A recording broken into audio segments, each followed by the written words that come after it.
Okay, so we're back in the chair again, and you know where we're at. You just don't know what the chair number is. So Ted and I are going to go up, and we're going to do a quick add-on tutorial too, or a quick fix, we hope, for the back foot rider who kicks both heel and toe turn.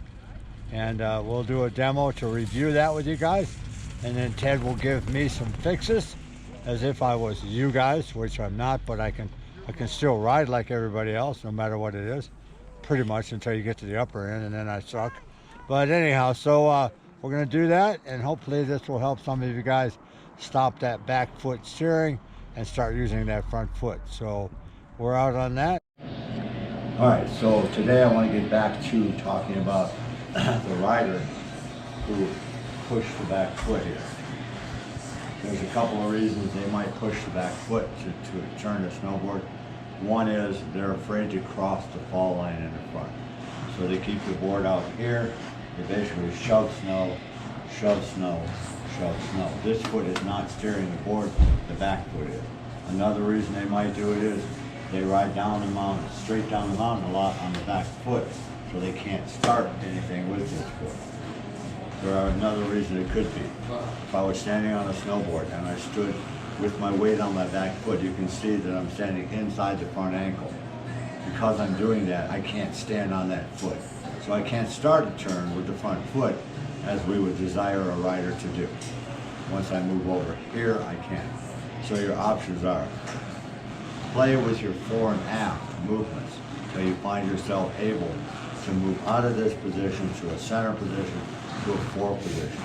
This fore position allows me to press this knee down, and that allows me to start to turn the board to the right. When I pull this knee back, it allows me to lift that toe and pull the board to the left. So that is there. Now, a lot of riders try to do it up here, but it's really better to do all your movements down on the board, because it's the closest thing to the snow. So that would be the way to work that. The other thing the riders don't do there's no rotation in the front leg.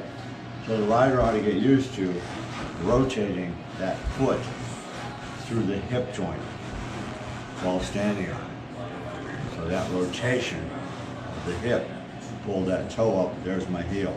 That rotation of the hip over the toe, there's that toe turn. So everybody pretty clear on that? I hope that helps, and it should help.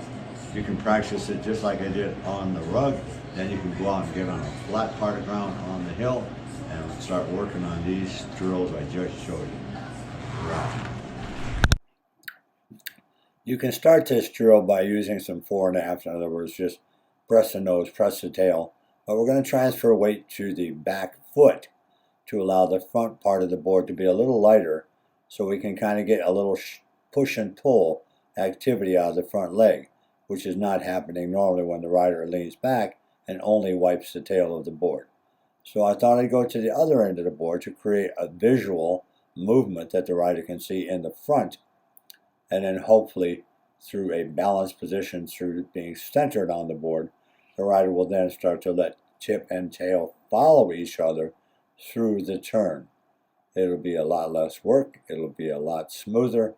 Your turn should be long and lasting with fluidity. As you can see here now, the tip and tail are following each other through the turn. So I just want to get that visual out there that we steer from the front and don't steer from the back. So let's keep shredding ahead and ride with us, and you're all going to improve. Hit the subscribe button, the like button, join us, tell your friends about it, and hopefully we'll see you out on the slope shredding ahead.